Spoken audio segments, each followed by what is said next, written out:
ஒரு குழந்தைய 5 வயசு வரைக்கும் வளர்க்குறது ரொம்ப கஷ்டம்னு சொல்லுவாங்க. அதுக்கப்புறம் அதுவே பழகிரும் அப்படின்னு சொல்லிட்டு போய்க்கிட்டே இருப்பாங்க. என் வாழ்க்கை எப்படி போயிட்டுருக்குங்கிறத இந்த வீடியோவில் பார்க்கலாம். காலையிலே முதல்லலாம் நான் தான் ஃபஸ்ட்டு எழுந்திரிச்சேன். போய் தம்பிக்கு போய் சாப்பாடு வாங்கிட்டு வர சொன்னேன். அவங்க வந்து வடை சுட சுட இருந்ததுனால 5 வடையும் 3 இட்லியும் கொண்டு வந்தாங்க. எங்கள் வீட்டில் வந்து கிரைண்டர் இல்லை, அதனால தான் என் மாவு எதுவும் அரைக்க முடியல. எப்போயாவது கடையில் வாங்குவோம். இது கடை சம்பளம்லாம் கொஞ்சம் காரமாக இருக்கும். நாங்கள் எப்போதுமே கொஞ்சம் லைட்டாக அந்த வெஜிடபிளும் கொஞ்சம் சாம்பார் கொஞ்சம் தண்ணி ஊற்றி தான் பிசைஞ்சு கொடுப்போம். என் பையனும் எந்திரிக்க ஆரம்பிச்சிட்டான். அவன் மேலெல்லாம் எண்ணெய் தேய்ச்சி தலையில் எண்ணெய் தேய்ச்சி வெயிலில் உட்கார வச்சிட்டான் வெளியே.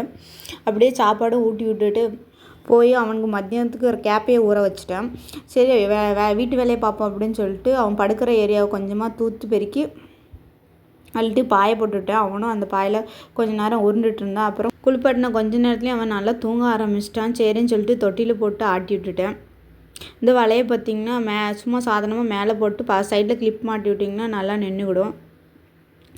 சரி நம்ம சாப்பிடுவோம்னு சொல்லிவிட்டு கொஞ்சம் பழைய சோறும் கடலை சாம்பாரும் வச்சு கொஞ்சமாக சாப்பிட்டேன். சரி மேலே போய் பாயை காயப்படும்னு பார்த்தா மாடியில் ரொம்ப டஸ்ட்டாக இருந்துச்சு. சரி அதை க்ளீன் பண்ணுவோன்னு சொல்லிட்டு க்ளீன் பண்ணிவிட்டு பாயை நல்லா வெயிலில் காய போட்டு, நாங்கள் இருக்கிற ஏரியாவில் எப்போவாது தான் வெயில் அடிக்கு.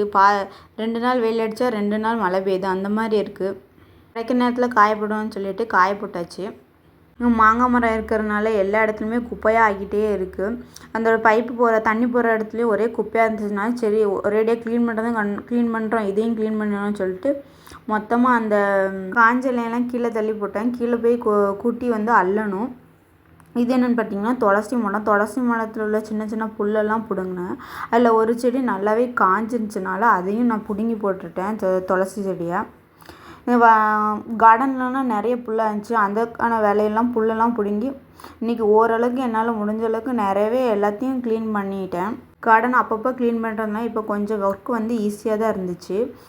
லேண்டு நிறைய இருக்குது. ஏதாவது கீரை ஏதாவது போடலான்னு பார்த்தோன்னா இந்த கோழிகள் வந்து கிளச்சிட்டே இருக்கும். அதனால் கார்டனில் எந்த இது கீரை செடி வளர்க்குற அந்த இதில் எந்த ஆசையுமே எனக்கு இல்லை. என்ன பண்ணுறேன்னு தெரில. இன்றைக்கி எங்கள் வீட்டில் என்ன சாப்பாடுன்னு பார்த்திங்கன்னா முருங்கை சாம்பாரும் பாக்கா கூட்டும். நாளைக்கு வீடியோவில் பார்க்கலாம். Please subscribe my channel.